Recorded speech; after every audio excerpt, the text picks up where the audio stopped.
Hey everybody, and welcome back to another episode of our History of Video Gaming. I'm Wes, and I'm joined here with Ben. How's it going, Ben? It's going great. How are you, Wes? I've been doing pretty good. So let's kick it off as we usually do. What games you've been playing? Well, I've kind of been in one of those weird situations where I'm kind of looking for a game to play. So I've been playing a lot of games for an hour and then I uninstall them. I gotcha. Yeah. Yeah. But I've been playing a bit of RuneScape lately, getting into it a little bit. I'm still kind of salty because my last account got hacked. And then, I was playing Hardcore Iron Man, which is once you die, your high score in the scoreboard gets set, and then that's how high you were. So right. My hacker died, and not only that, he died and then took me off of Iron Man entirely, which prevents you from trading with other players and stuff, which is kind of the whole point of why I made the character. Oh jeez. So that was annoying, and then I found out that RuneScape's customer support is they don't have one. So that was fun. Yeah. I was like, this is an MMO and you're telling me I can't call somebody and talk about this? Really? They have no line? They have no line and they have no email. You have to submit a ticket, and then you get this automatic email back to you that says, in my case, it was we've reviewed your case and have restored your account because my hacker got banned. Right. For botting. And then it was this is not a human email. You cannot reply to this email. So I was like, this is ridiculous. So weird. Yeah. So I've been pretty salty about that, but still playing it a little bit, still enjoying it. Yeah, I kind of was in the mood for it a little bit when I found out my account got hacked. So I've been playing a little bit. I started a new Hardcore Iron Man. I've already died on it, which made me even more salty because I died at a point where I had already gone through that with my old account. So that was annoying. And so I kept that one as a backup, and I started a third account. Oh my God. And it sucks because you can't delete your character either on RuneScape because nothing makes sense. So if you are a Hardcore Iron Man and you die, instead of deleting a character and making a new one, you have to register a new email and do all that. I was like, so it's just when you die in Iron Man, it's just a dead account. Yeah, exactly. That is so strange. So that my week's been a little upsetting. Sounds like you need to play something else. I think and yeah, I know. Get that taste. I feel I don't know. I don't want to jump the gun, but Mario Maker 2 is coming out next week, and I heard that you've been playing something, Wes. Oh yeah. What a great segue, Ben. So for not even the past week, because I've been on vacation, but for the past weekend, I finally decided, 2 years late, time to get a Switch, and overnight just became a Nintendo fanboy, even though I didn't used to before. It's such a cool system. I'm not a big handheld gamer, but the screen's a nice size and the controllers work pretty well, and I'm just a huge fan. And I was mainly getting into it. I think it was last week that I briefly mentioned that I'm one of the 2 people that still play Pokemon Go. Mm-hmm. And because of that, I saw Pokemon Let's Go Pikachu was out, and I had to get it. And it is really good. Oh yeah, that's great. Yeah, I think some people had complaints about it because it's easy, and it definitely is pretty easy, but I don't really mind. I kind of just wanted the Pokemon experience, and yeah, all of them have 3D models, and it's a full 3D game, so it's not you're playing on the Game Boy or anything, right? And it has a battle system sort of I don't know if you remember Pokemon Stadium and the battling that they had in that game. I love that. I love that game. Yeah. And so the battling is similar to all the other games, but it has those camera angles and dramatic zoom in, and then nice animations for all the moves.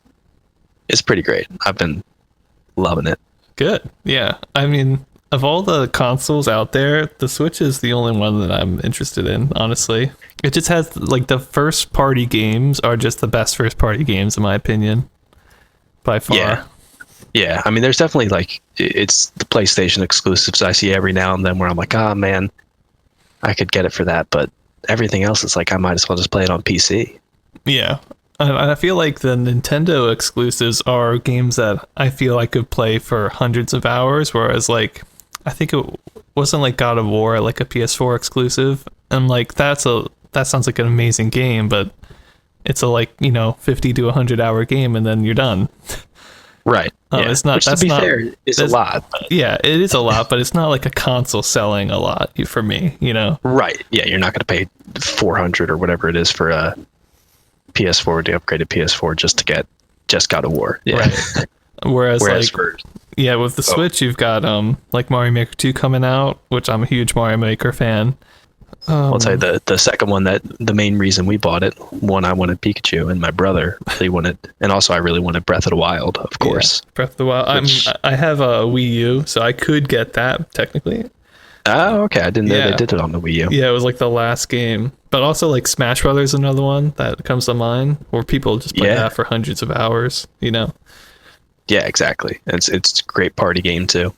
Yeah, tons of great party games like Mario Party, I would play that right now. Yeah, Mario Kart. Yeah, Mario Kart. So even for whatever reason, I found that there's Warframe on the Switch. So heck yeah, man. I might download that, and we'll probably end up hating the controls and go back to PC anyway. But I at least want to see what it's like. Yeah. So yeah, I mean, Mario Maker 2 comes out next week. Ooh. And I don't know if you've seen like some of the teasers for it, but it's so good looking. Yeah, I just don't know if it's worth buying a whole console for it, but I probably will. Yeah. Well, think about the other games, but if you got that in the mind, the more you think about it, you're just selling yourself on it more. Like, I think you might already be a foregone conclusion. Part of me feels like I didn't play Mario Maker 1 that much, honestly. Like, it was probably enough to warrant buying a really old Wii U, because I bought it like maybe 2 years after Mario Maker already came out. Okay. But I feel like part of the hype about playing a game like that is you're playing it right when it launches, And so all the brand new maps things, together. there's going to be so many new like obstacles and stuff, and kind of being in the moment and playing it as it's happening, I feel like could be really fun. And also there's a story mode this time that I'm really interested in. So ooh, I know they didn't have that the first one. Man, if you're in the Mario mood, then you could just play that game forever. I know, and sounds like the story mode is even like you play missions to rebuild the castle, like from like Mario 64. So it even has like a base building sort of itch that I'm gonna scratch.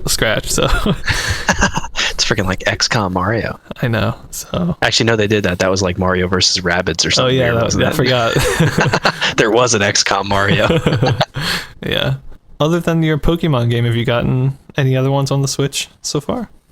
Just Breath of the Wild. We're getting it delivered, I think, by the end of the week. Nice. But I mean, Let's Go Pikachu's definitely I can play that for a decent bit of time. Stave me off until the Sword and Shield, Pokemon Sword and Shield releases in November. Nice. That'll be fun. Oh yeah. All right, cool. I think without further ado, we should get into the special topic this week. What do you think? Yeah, absolutely. Yeah, I mean, today's not that big of a one, but I wanted to talk about the company Allied Leisure, because they're one of the big companies here at the beginning of the Pong era, basically making Paddle Battle, which was the first Pong clone, and that did so well it outsold Pong itself. So I kind of thought, they seem like a pretty big company. Maybe we should talk about them. Nobody knows Allied Leisure nowadays. Even like if you look them up on Wikipedia, they eventually were bought out by somebody, and like the Wikipedia page is under that name, so it's not even, you can't even barely find it. Oh, weird. Mm-hmm. But yeah, so Allied Leisure is a company in Florida.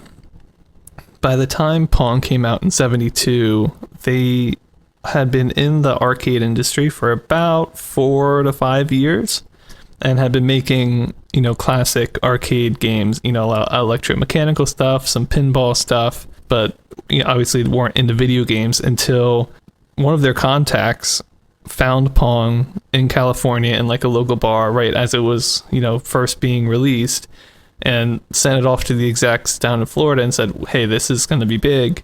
We should look into this. And that was something that really paid off, obviously, because they were one of the first companies to have a Pong clone on the market. And as a company that already was producing, 100 machines a day, they could just, really sell a lot of copies of Paddle Battle. Whereas Atari, which was, they just kind of made a game and were like, oh shoot, how do we sell this? I know, like, I think when Atari made Pong, I think the company was only 3 people. Yeah, I'm pretty sure that's right. I think I remember reading that when it was released, they could only make 4 arcade machines a day. Whereas like a year later in 1973, they were making, I think, like 150, something like that. Wow. Yeah, so Allied Leisure was almost at that point already. And as soon as I read that Allied Leisure, since they had never made a video game before, they literally like bought a Pong arcade machine and had to tear it apart and be like, what is going on? Because we don't know how to do this. And then like kind of replicate the parts. But it worked out for them, and they got a lot of money and expanded and made more and expanded. And one interesting thing that's going to happen, we're going to talk about, it's the first game of today's timeline, is they're going to come out with the first 4-player version of Pong before Atari does. Wow. Which is really going to make Atari mad. But they, were on top of things and could kind of see where the market was going in that way. So Allied Leisure just got bigger and bigger and was selling more and more. And then disaster struck. So in early 1974, which is after what we're going to be talking about today, but they're doing good. They're making a lot of games, and then their building where they manufacture all these games catches fire. Oh, jeez. Yeah, catches fire and burns down, and it apparently is so big it burns, I think, 3 entire buildings. I've read that some people say it was arson, other people say it was just electrical malfunction, but in either case, it's estimated that they lost over $1 million in damages and had to buy a completely new building to move everything to. So I can't imagine like being in a company, you're expanding, you're like hiring like people every day, and then the place that you're working in burns down, and you're like, oh my god, where am I going to put all these people and all these machines? That's insane. Yeah, but apparently within 3 months they were back to full production, even with the fire. But I definitely think it was a big hit on them, and you'll see in 1974 they're just not at the same level that they were in 73, where they're kind of anticipating the market and being the first one on the scene. In 74 they take a back seat. I mean, they're still kind of big, but they take a back seat. And they also have some, I don't want to say leadership changes, but a couple important people leave that I want to mention real quick. Allied Leisure at one point had Gene Lipkin in their staff, and he would go on to leave them and go to Atari and become the president of Atari's arcade division until 1981. So a pretty big executive would go and join Atari during this time. They also lost somebody else named Joel Hochberg, who would become a pretty prominent developer at Atari as well. So they lost some key personnel during this time period, and obviously they lost their entire warehouse and tons of equipment during this time as well. So kind of a bad time for Allied Leisure in 74, and I don't know if it was because of that or because of their nature of wanting to be the first on the scene, but whatever it was, in 1974 they kind of went back into the pinball and arcade and electromechanical side of things and kind of took a backseat in video gaming. And this was kind of expounded upon when, right around this time, a lot of states were kind of allowing gambling to some extent, or thinking about allowing it. So they wanted to be the first on the slot machine sort of market, and they kind of went all in on that, and it didn't really do that well. They also went all in on one of the very first ever photo booths, which ended up the cost to purchase one was over $12,000, and while it was supposed to be like a big thing for them, they only sold about 20. So wow. Yeah, not too good.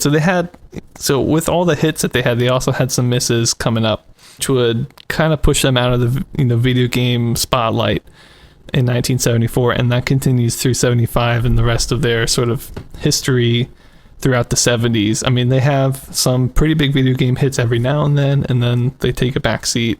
They're not in it just for video games. They're an arcade manufacturer, and they're looking for the next big fad that they can jump on, which sometimes works and sometimes doesn't. So I thought it was a really interesting history.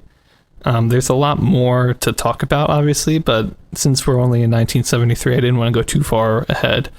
But yeah, I think it's just so crazy that you have the company that sold more than Pong did, and then beat Pong when it comes to the 4-player version, and beat Atari to that, and then have a fire and kind of decide to leave video gaming. It's kind of weird to me, but everything just snowballs after that, and I guess wrong decisions or weird happenstance like the fire and whatever else just ended up with them kind of falling by the wayside and getting away from gaming.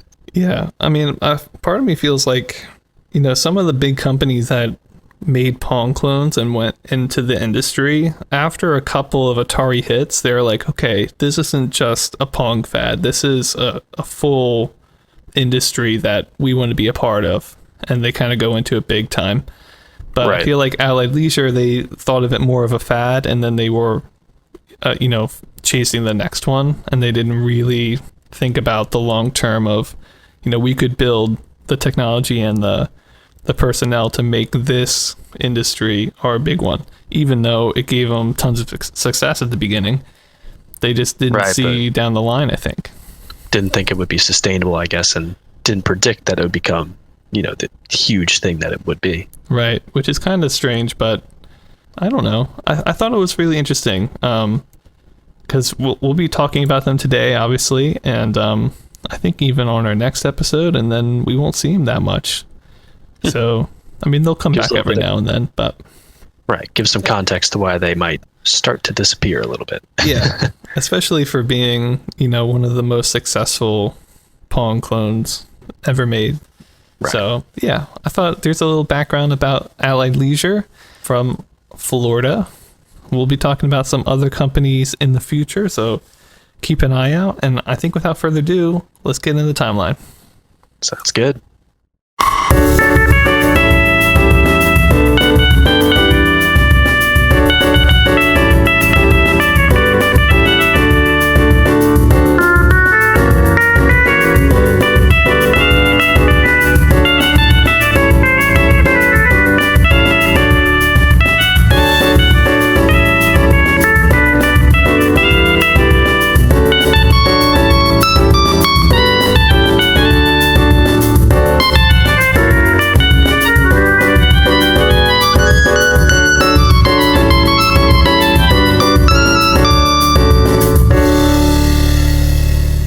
Welcome back. Hopefully you enjoyed that musical interlude. If you don't know, I do all those by myself. So, woo! I know. Yeah, Ben.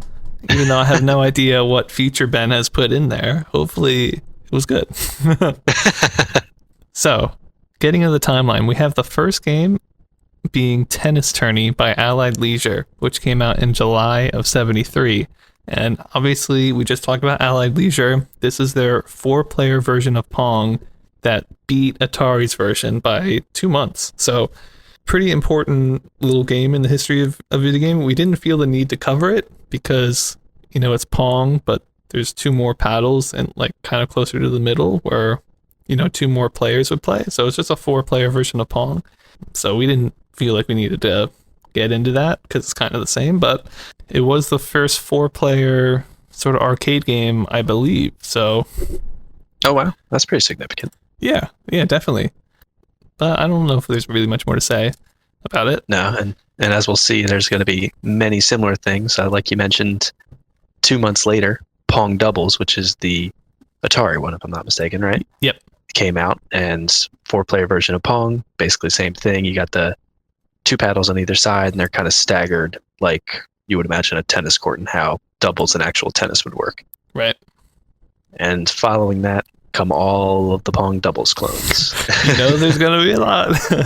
And there is quite a list. So let me go through these just to give you an idea of how many there were. There was one called TV Tennis by US Billiards, which was either 2 or 4 players. Another called TV Tennis by Chicago Coin, which was either 2 or 4 players. These names at the beginning, they're like so simple compared to what we have now. Yeah, I guess there's only so many ways that you can arrange tennis and what you're playing it on. Or well, we're going to go through all of them. Don't you worry. And then we have Pro Tennis by Williams Electronics, 2 to 4 players. Winner 4, which is one that we saw the other Winner Games by Midway. Mm-hmm. Table Tennis, just straight up, by Nutting Associates, which was either 1 or 2 players. Olympic Tennis by C Fun, which you mentioned, just SEE and fun, 2 very basic words, make it very hard to research a company like that. Yes. And then TV Hockey by Amutronics. Yeah, and all those came out, I want to say, like, from September of 73 to the end of 73, so, like, within a couple months. People are on top of Atari at this point. So another Pong doubles clone is Soccer by Taishio, which also came out in 73. And I wanted to give a sort of special mention to this one because it used a trackball to control your paddle. So like the trackball mouses that we have today, like the big, they're just like a big sphere, right? You just roll it. Right, yeah. They had that, which probably didn't make any sense, but it was the first game to use a trackball. So yeah.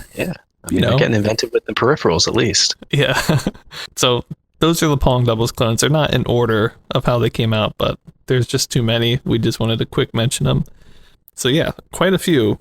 And without further ado, let's get out of that.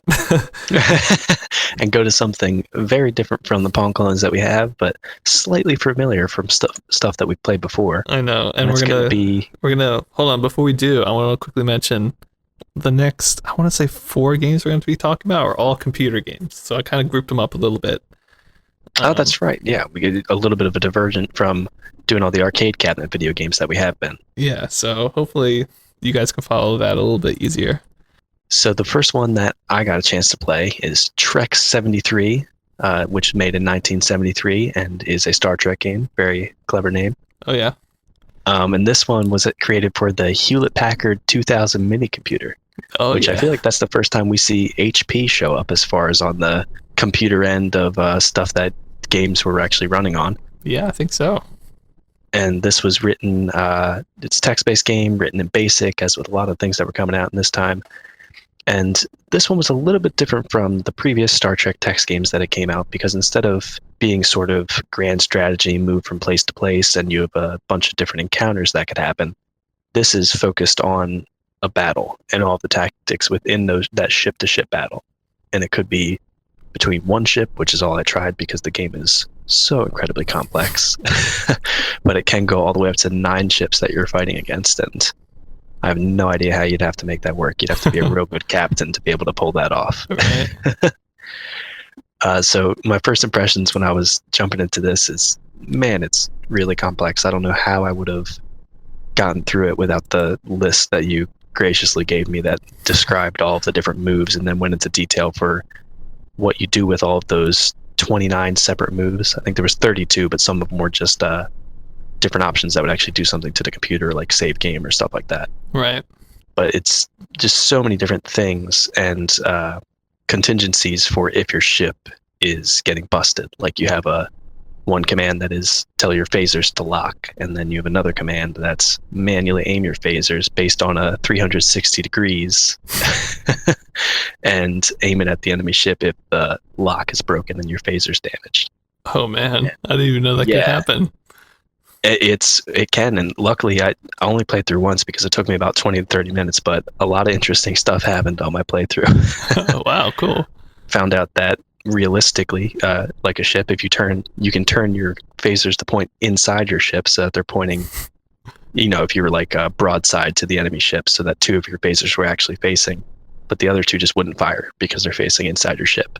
And It doesn't tell you that till after you execute the command.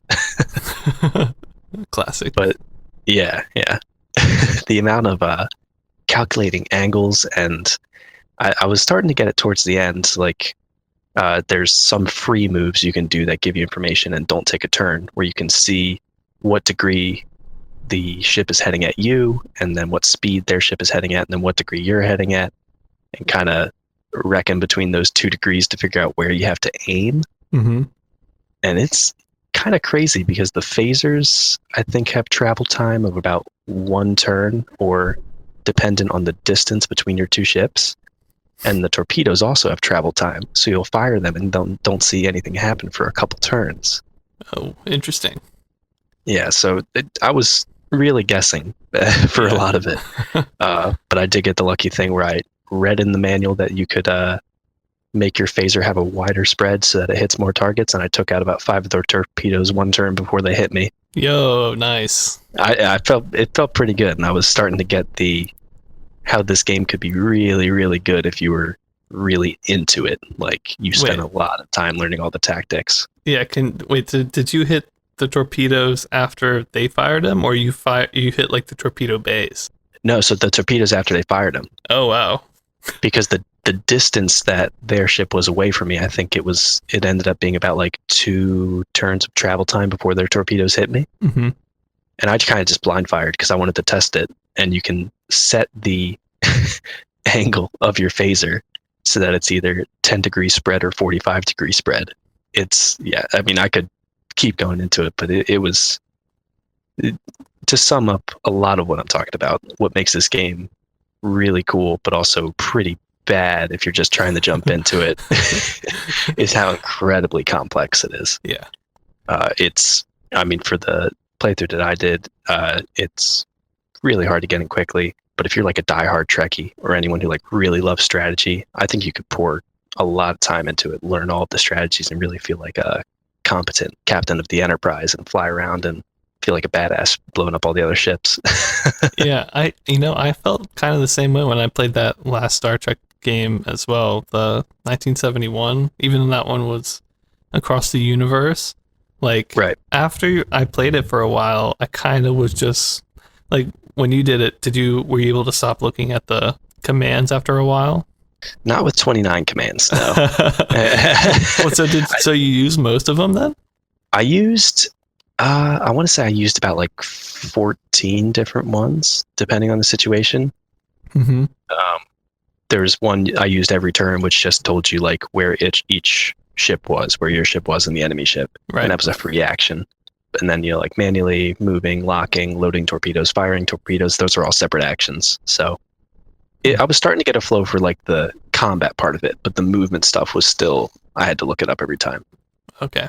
Yeah, I forget how many actions the 1971 game had, but I want to say it was maybe like 12 or something, It wasn't near as many. Still a lot, though, and it kind of seems like these early Star Trek games were really geared at like the enthusiasts and hardcore Star Trek fans who really wanted as realistic experience as you could get at the time. Yeah, and to be fair, I think both of these games were very popular in their time. So I believe it, yeah, because I mean, now I think I have the almost like negative of having so many games that pull me in with visuals. Mm-hmm. That like a text game that has this much strategy, it's a little harder for me to get into because I don't have like that other appeal to be like, hey, keep learning this strategy because this game is visually appealing or whatever else. Right. But for somebody who just loves strategy, and I could see it being really good. But going on to my ratings, it's going to seem a little harsh because it's my current day, standards and also my views of it. For graphics, I just gave it a 1 out of 10 because it's a text game, no graphics. There was one move that I found out at the very end you could do that showed a sort of like using like ASCII characters, like a rendering of a map 360 degrees around the Enterprise, and it would show you like where torpedoes were, where the enemy ship was based on a certain range. Mm-hmm. So that, I think if I'd used that more, would have been more interesting and kind of given me a better gauge of the battlefield. And I think that was also a free move, so there's not really, you could be real tactical and just use that every single turn. Right. But other than that, there wasn't too much going on graphically, so that's 1 out of 10. Sound, nothing going on there, 0 out of 10. Gameplay, I gave 2 out of 10, which I'm talking about the game a lot, but just the complexity for getting into it quickly was too much, I think. Yeah, well, with 29 different commands. Right. Yeah, it's a lot. I think it's depending on who you are, like this game could be a 8 out of 10 if you love strategy and tons of options. But for me, 2 out of 10. Mm-hmm. For relevance, I think, it's just another iteration of a Star Trek game, so I just gave it a 2 out of 10. I don't think it did anything particularly like huge and impactful, but it is just more Star Trek games, so relevant in the fact that it's mirroring the shows that were popular at the time. Yeah. And all that considered, I gave it a overall rating of a 2 out of 10. I think it's inventive, and it's awesome to see that the people who were making these Star Trek games had a real dedication to saying, like, these are all the possible things that the captain could do in the show. And they had mention of like some specific tactics in the manual I was looking at that Kirk did in the show that you could also do when you were playing the game.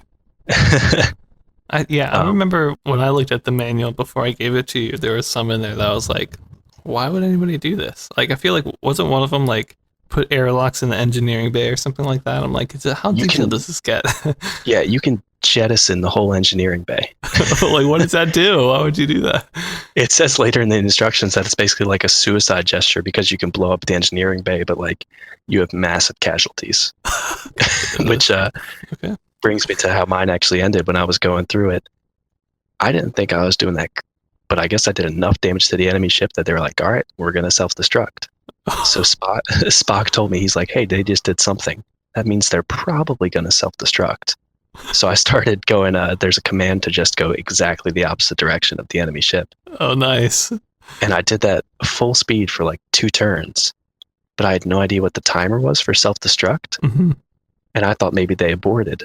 So I did an about face, got ready to fire my phasers, and then I was just within the range that they ended up self-destructing that next turn, and it blew up my whole ship. Oh my God. Wow. So I definitely didn't win, but I feel like that's a win. Yeah, I mean, I got the bad guy, but also everybody else died. So depends on your perspective. They had a little bit of flavor text after that was like, a scout flies by the battlefield later and sees the wreckage of 2 ships. Nice. So overall, I think it was the concept and all the strategy you can do in it are super cool. But for me, with the games that I have now, going into it now, I'd need a little bit more to keep me engrossed and keep me wanting to learn more about it. Yeah. I mean, it feels like one of those games where a lot of what would be done like under the hood in a game for today, you get to do manually, like with all the angles and stuff. Right. We were talking about. Like XCOM's I love that strategy game, but it's also fairly simplified. I mean, you get to make your own angles, but compared to this, it's like, seems pretty simple. I mean, at least XCOM, you can physically see, what's in front of you. Which is, I'm sure, a huge reason why I love that game. Yeah. I mean, sounds like a fun game, though, all in all.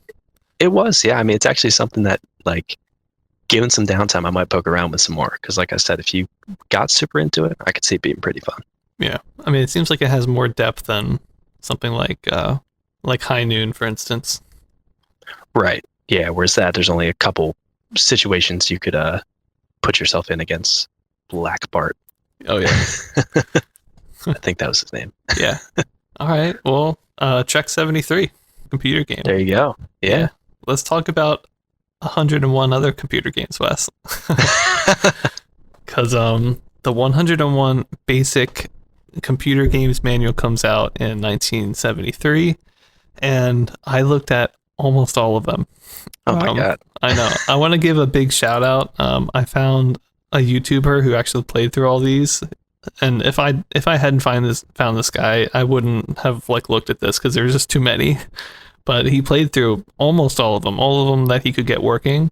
His name is Hippolito Picardo, and he looked like he was streaming on Twitch when he was doing it. Although I've looked at his Twitch channel now, it doesn't seem that active, but I thought he was actually a pretty good YouTuber, so be sure to check him out. Maybe we'll that's pretty impressive too. Yeah, we'll put a link in the description of this podcast so you guys can check him out. He also has a nice Excel spreadsheet of all the games he's been playing. He kind of has been playing through historically like we have, but he started a lot later and seems to be mainly focused on the computer games. Gotcha. But yeah, be sure to check him out. His YouTube channel has basically every one of the 101 games that I watched, and there's a lot of really cool ones in there. Just to mention a couple, Hangman, Monopoly.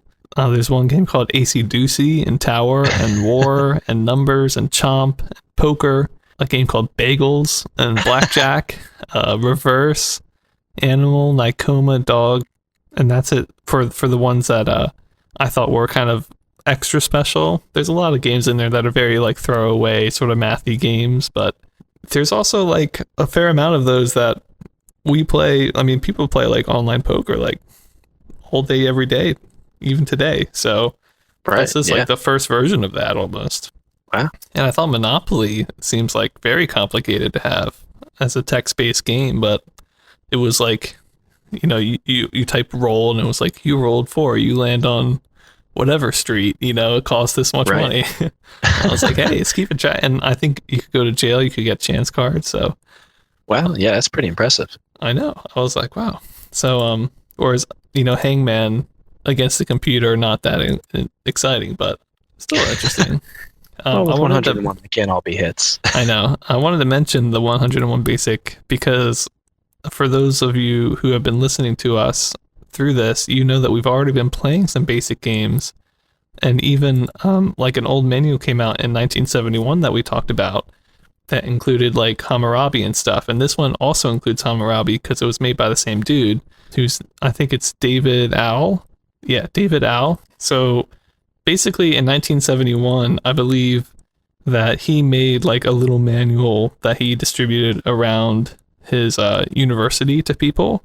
But in 73, he like published the book and that went everywhere. So that's kind of the difference between the two. And, a lot of the 71 games were in the 73 version as well as a lot of new ones. So, and he would also redo this book multiple times throughout the next couple of years. So if you look this up on your own, just be aware that there's like a 1975 version, a 76. Just be careful.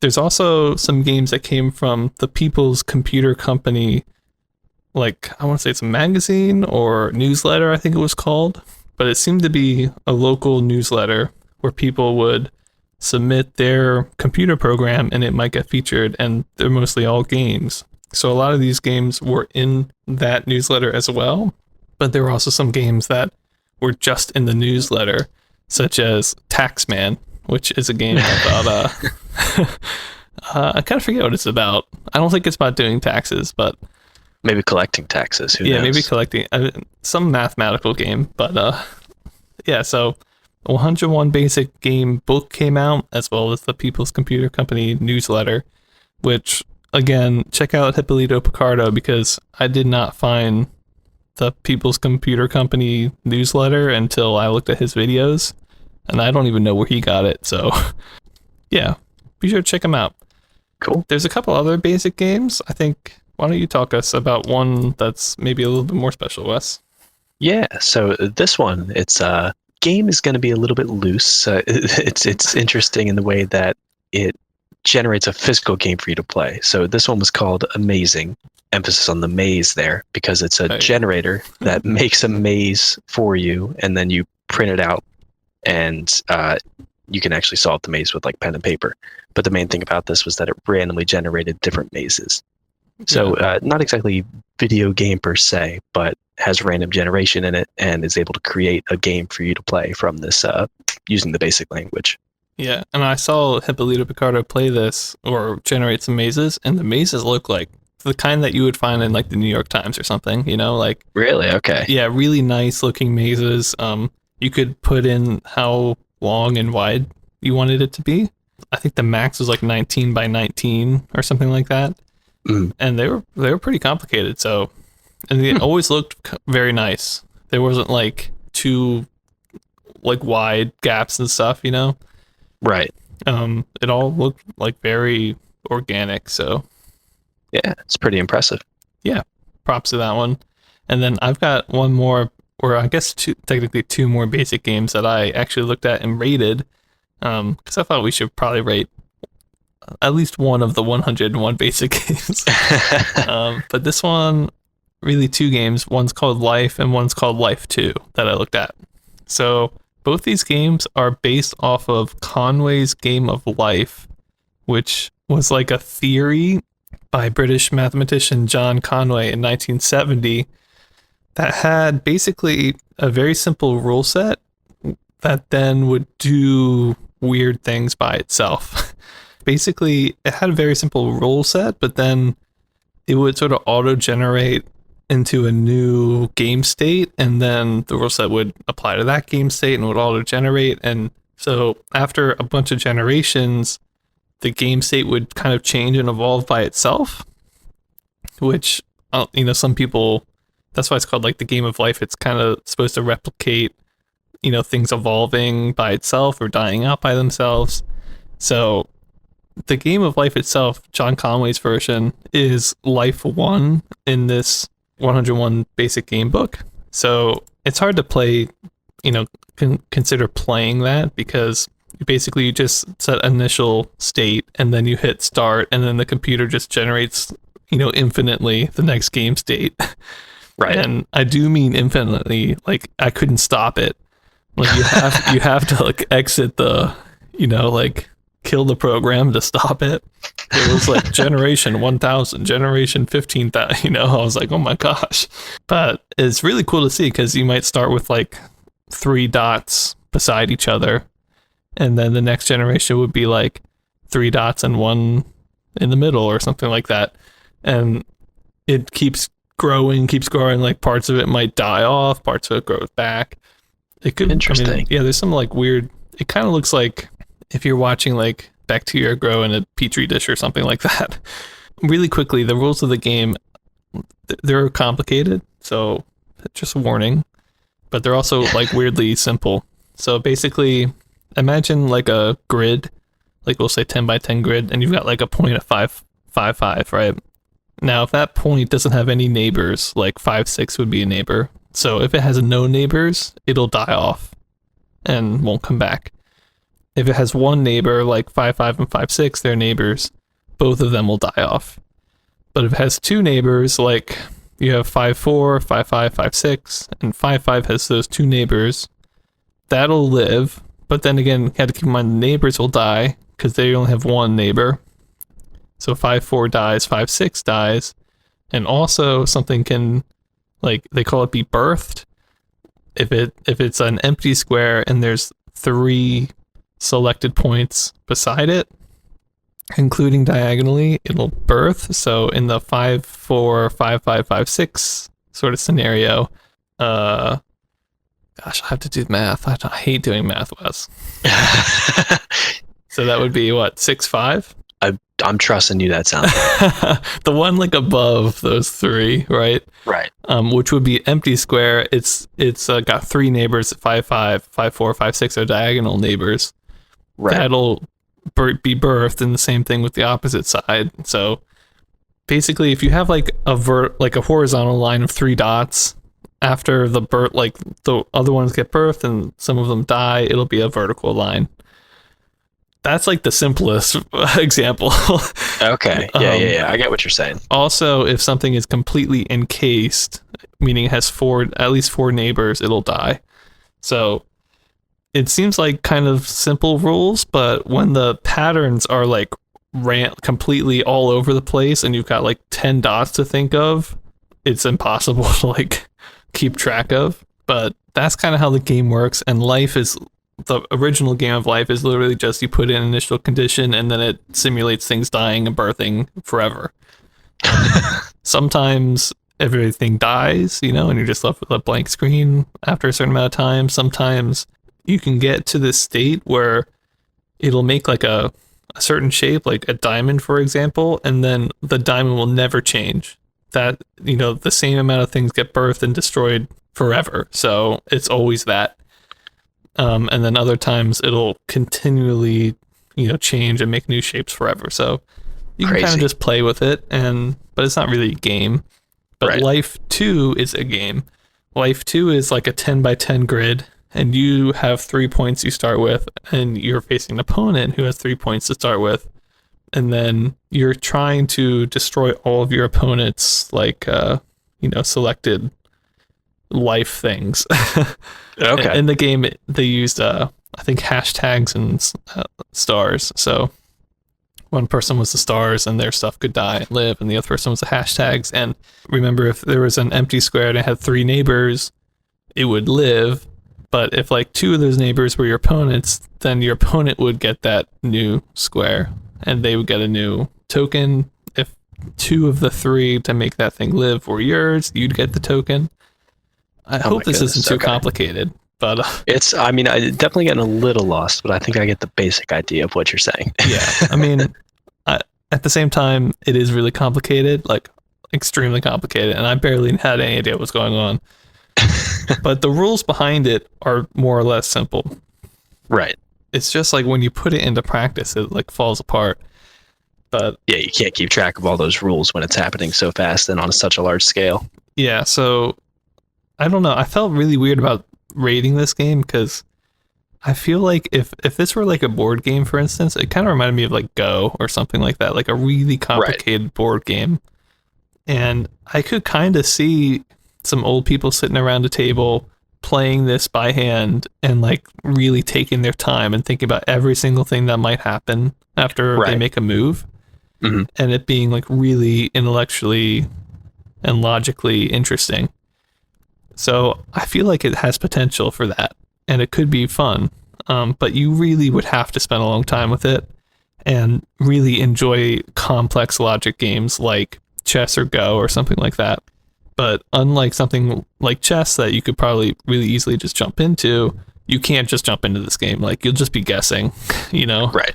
So I don't know. I ended up giving the gameplay a 2 out of 10 because I feel like it has potential. It might have its niche of people that might enjoy it. And in fact, as I was researching the Conway's original Game of Life, like there's people that play that game and or mess around with that program and have even made their own multiplayer versions, and people are playing it today. So oh wow. Yeah, I mean, people are doing this, but it's definitely niche. It's not a normal person's not going to enjoy this game. Even me, who likes games like chess and Go, I was like, this is too far.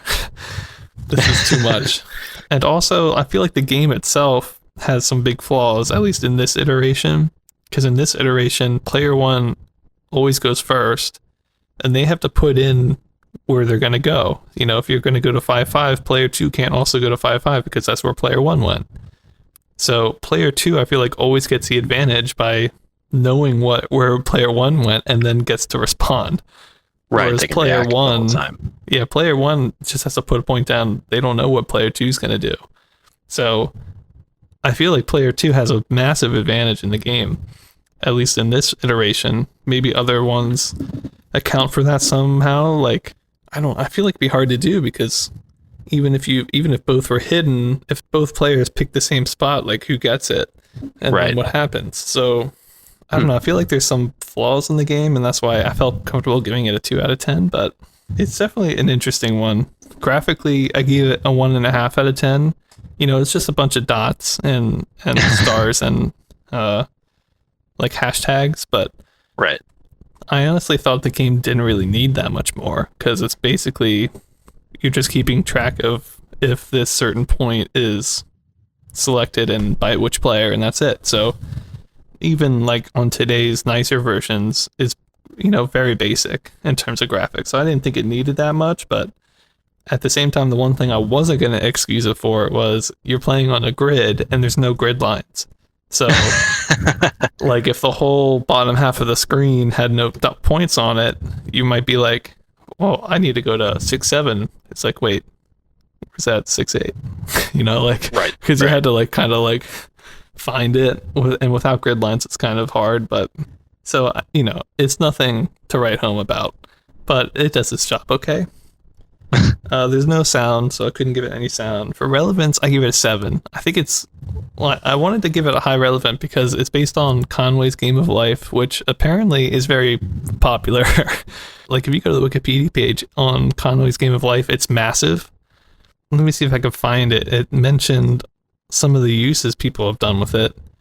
It says Scholars in various fields such as computer science, physics, biology, biochemistry, economics, mathematics, philosophy, and generative sciences have made use of this. And I was like, what? Wow. Yeah. So, I mean, it must have, his idea had implications in tons of different fields. Yeah. And I don't, like, his thing needed, I think, a computer to do it. Because part of it is doing, thousands of iterations of something. Right. Over and over and over again. You could do it by hand, I guess, but I think he did it on a computer, and I don't think Life was the version that he did, but this being a computer program was what made it influential, I feel like. So yeah, I think it's pretty influential. So 7 out of 10, that gives the game sort of, if you average all those, about a 2.5 out of 10, which I think is pretty fair. It was a very interesting one, very complicated but simple at the same time, and I don't know, because of that, it made me feel really stupid. But I feel like if you spent a long time with it and you really enjoyed it, it could be very fun. So right. But can you find two people that find it fun? I don't know. Well, that's the risk, I guess. Yeah. So maybe we can put another link in the description for the Wikipedia page, because there's a lot of like GIFs and stuff of patterns that repeat over and over again, and they're like, this makes a duck, and you're like, what? It's like 2 lines in a square, and it's like, after the birthing and rebirthing, this makes a duck, and you're like, right. Okay. So for anyone interested in digging into that more, we can link that so that people can explore more if they're super interested in that. I feel like if you're a math teacher, you should check this out. I feel like you'd like it. Yeah, it makes sense. All right. I think that's all with that one. All right. Well, then let's move on to something back on the other side. Going back to Pong clones. This one's a Pong Can't stay away. Clone. Can't stay away. Neither could any of the companies who were making them. This one's slightly different than the other ones. It's called Pro Hockey, and it's by Williams Electronics, and also came out sometime in '73. But the way that this one was different is that there was half a rectangle representing a goal where the ball, or I guess if it's going to be pro hockey, the puck would have to go to get points. And if one team was 2 points up or more, their goal would get bigger, making it harder for them. So there's sort of like a adaptive thing where depending on how one team's doing, it evens it out so the other team has more of a chance. So Pong clone, but puts their own spin on it to make it interesting. Yeah, I think it's a good spin too, kind of like it's an automatic handicap, Yeah, sort of like an ongoing handicap, which is a little bit weird, but an interesting concept and a good way to mix up what had already been going on with Pong. Yeah, for sure. And so going on to that, we get into a not Pong game. Whoa. And by Atari, nonetheless. So this is the king, exactly. This one's called Gotcha, and this is another one that I got to play. It was in October 11th of '73 that was made, and it was made by Alan Alcorn, who's the guy who made all the programming for Pong. So this one, just some brief history on it, was Atari's 4th game. Didn't end up being super well received, and it has some weird stuff that I don't know if it was controversial at the time, but some of the stuff I was reading about it made it seem like it was received a little bit controversially. The flyer for it, and keep in mind this game is just 2 dots chasing each other through a maze, basically. The flyer for it is a man chasing a woman in a nightdress. Oh, God. And there's some real weird sexual tone going on for a game that's literally like a plus sign and a square chasing each other. And apparently in the original design for this cabinet, which I don't think was released, it ended up getting changed. The joysticks that you would use were 2 domes that I don't know if they were intended to or not, but they kind of looked like boobs. Oh, God. So there's some weird background for this one. I think they knew exactly what they were thinking, but the market was thinking the same thing. Yeah. And it seemed like it was generally considered that this one wasn't a commercial success. But it is Atari trying something new and showing that they are always willing to throw something else out there. So for the gameplay for this, it's 2-player. One person's the square, who is the pursuer, and then the other person's the plus sign, which is the pursued, which are kind of intimidating terms. Yeah. It could just be hide and seek, but yeah, exactly. They had tag or something. Let's think of it that way, because it makes it seem a lot less sinister. Yeah. the plus sign is running away and the square is chasing, and the plus sign, it looked like there was either a timer or the plus sign gets points for how long it goes without getting caught, but then the square gets points every time that it catches up to the plus sign. And the main thing that makes this interesting is that you're going through a maze the whole time, and there's an invisible line that goes down vertically from top to bottom that redraws the maze constantly. So it's always a little bit different as you go through it and kind of puts new obstacles in your way. It did cause me to run into something a little bit weird, which I don't know if it just happened in the version I was playing or if it would happen on the original version too. But if it redrew a square and your character wasn't moving, you could get stuck in the square until it redrew the map again. But I don't know if that was, again, I'm not sure if that was in the original format of it. Probably. I don't know. Probably. I mean, I guess I wouldn't be surprised. And it did look like there were, as far as I could tell, kind of channels and columns, like lines wouldn't cross over to the other side of what was being generated. So I think there were only certain shapes and patterns that could be generated, and they kind of just randomly decided which shape went in each column to switch the maze up. Okay. And that's pretty much all I thought the game really had going for it, the changing maze. Just cat and mouse chasing each other around. For graphics, I gave it a 2 out of 10, just because it's a pretty neat looking screen and the graphics were clear, but still, when you get right down to it, it is just a square chasing a plus sign and all black and white. Yep. For sound, this one, again, Atari showing that they're moving forward and innovating. It had sound. Gave it a 1 out of 10 because it had buzzing noises when the square catches the plus sign, and also some weird beeps that get quicker and quicker as you get closer to the other player. Why don't we play a sound clip of that right now? Absolutely.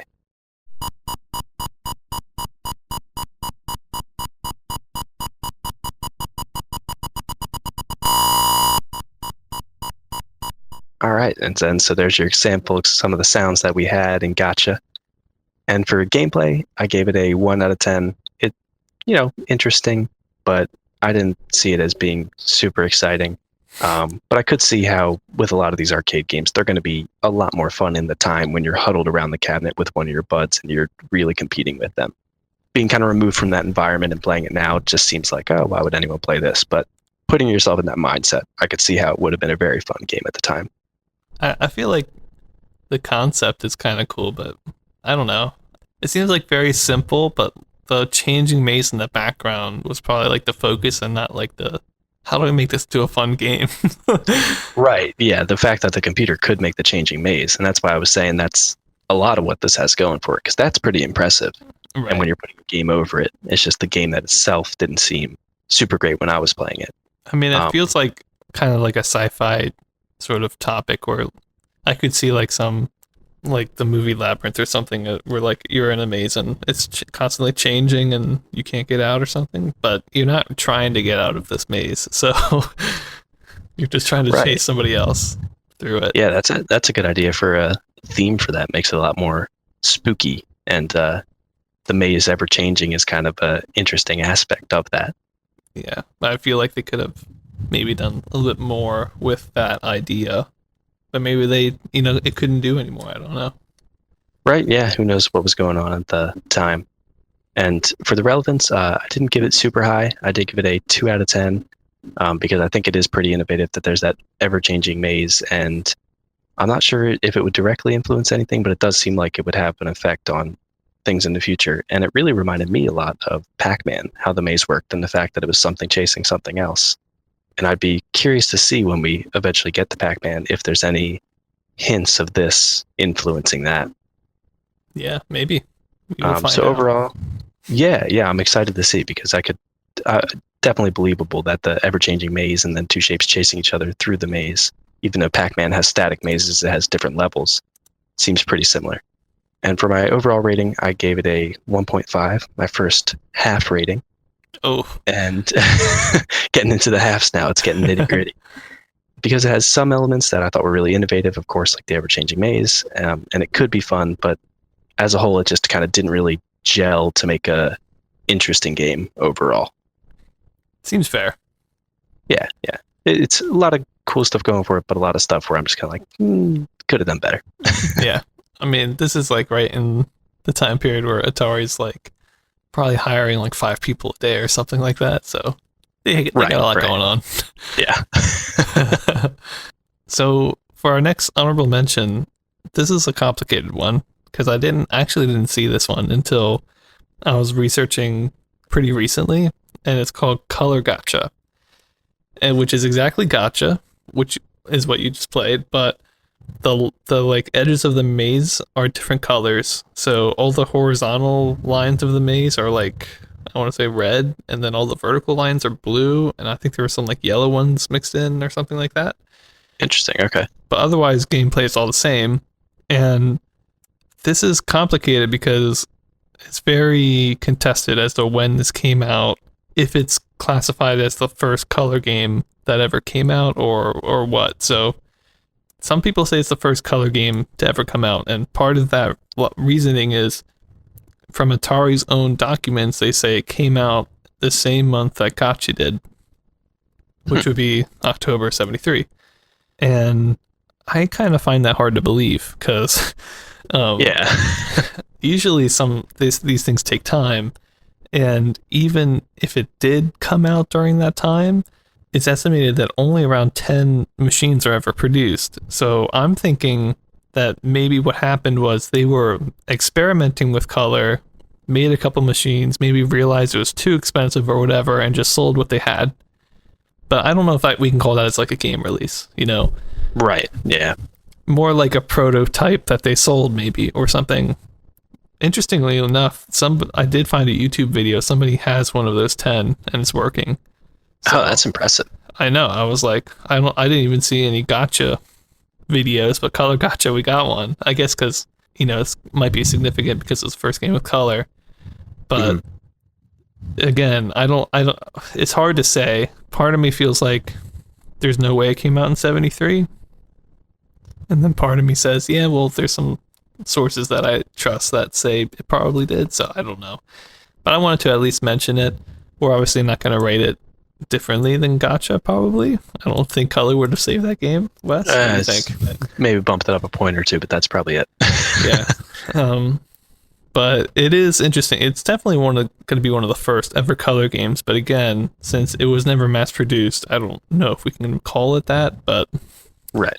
Atari was at least looking into this technology at the time. So we'll talk about the first color game that really came out, I think, next episode or the episode after. So stay tuned for that.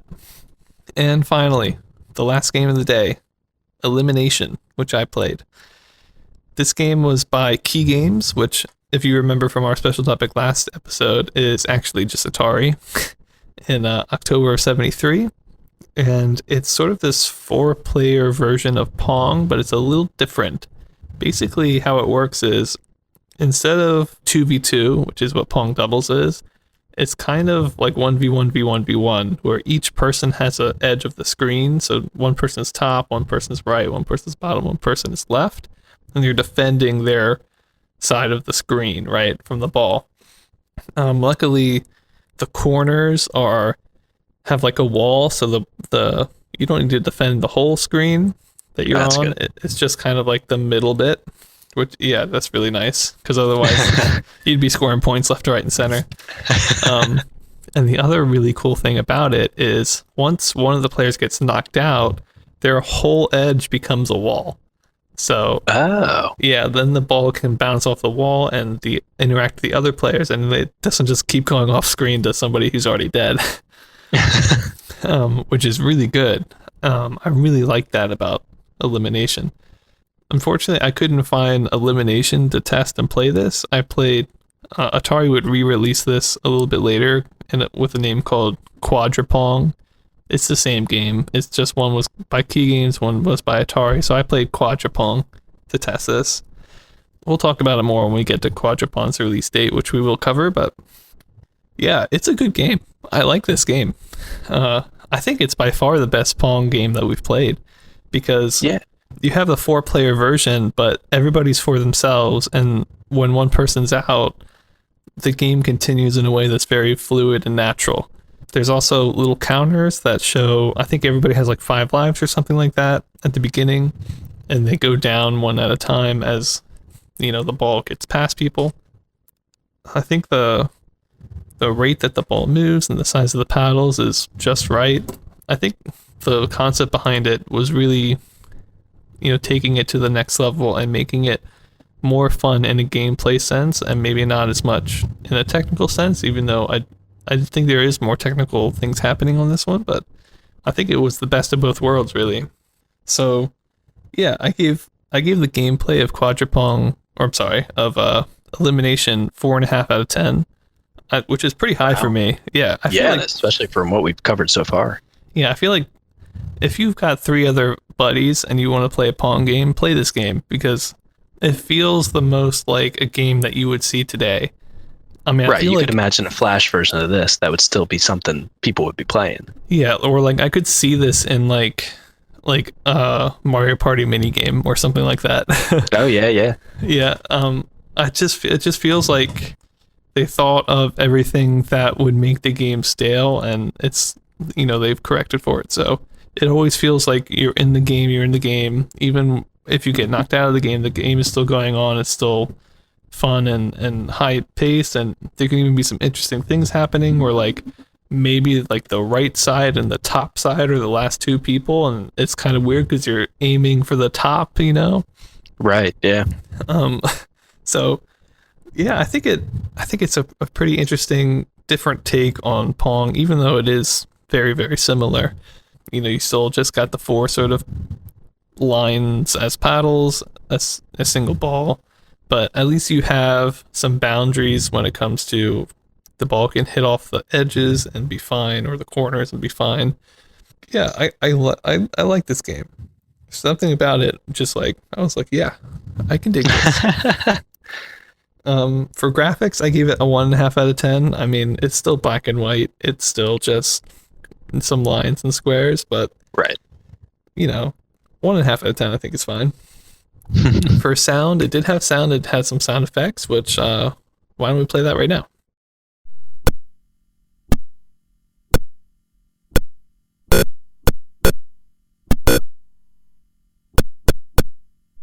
So just some bleeps and bloops, similar to some of the other games we've played. But interestingly enough, I actually had sort of like a sound. I don't know if we can call it a sound bug, but like if you hit off like one of the edges or corners or something that had a wall, it would make a little ding, bleep or whatever, right? Mm-hmm. And I had it where like the bottom player was knocked out, so it's a solid line across. And if you've got the 2 paddles like directly like opposite one another, the ball is just gonna forever go in between them, bounce, right? Yeah. Not move. Well, somehow I got them so that both of those paddles are at the very edge of that line. So remember, if the ball touches the line, it has a little sound effect, and the ball literally just like went across the bottom line and didn't bounce up, and it was like a constant. It sounded like feedback from a microphone or something. Like it sounded that's terrible. horrible. Yeah. So yeah, I don't know. I give the sound a 1. potential to be bugged, I'll say. I mean, it wasn't anything special. I feel like a lot of it was just recycled Pong sounds. Right. Yeah, I'm sure. Yeah, I mean, it was nice that it had sound for sure. And then for relevance, I gave it a 6 out of 10 because I thought it was a new take on Pong that was very cool and interesting. And I don't know, it will inspire its own clones, which we'll get to in the next episode and the episodes after. So, it's definitely not a one-hit wonder like Gacha was. Right. We're going to be seeing this game a little bit more. People are going to have their own spins on it. So I think 6 out of 10 is pretty fair. And that kind of brings it all to like a 3.5 out of 10 total, which is pretty high for me, I think. Still pretty good. That's up there with some of the tops that we've had so far. Yeah. I think of all the Pong clones and Pong itself, I think Pong itself is pretty fun.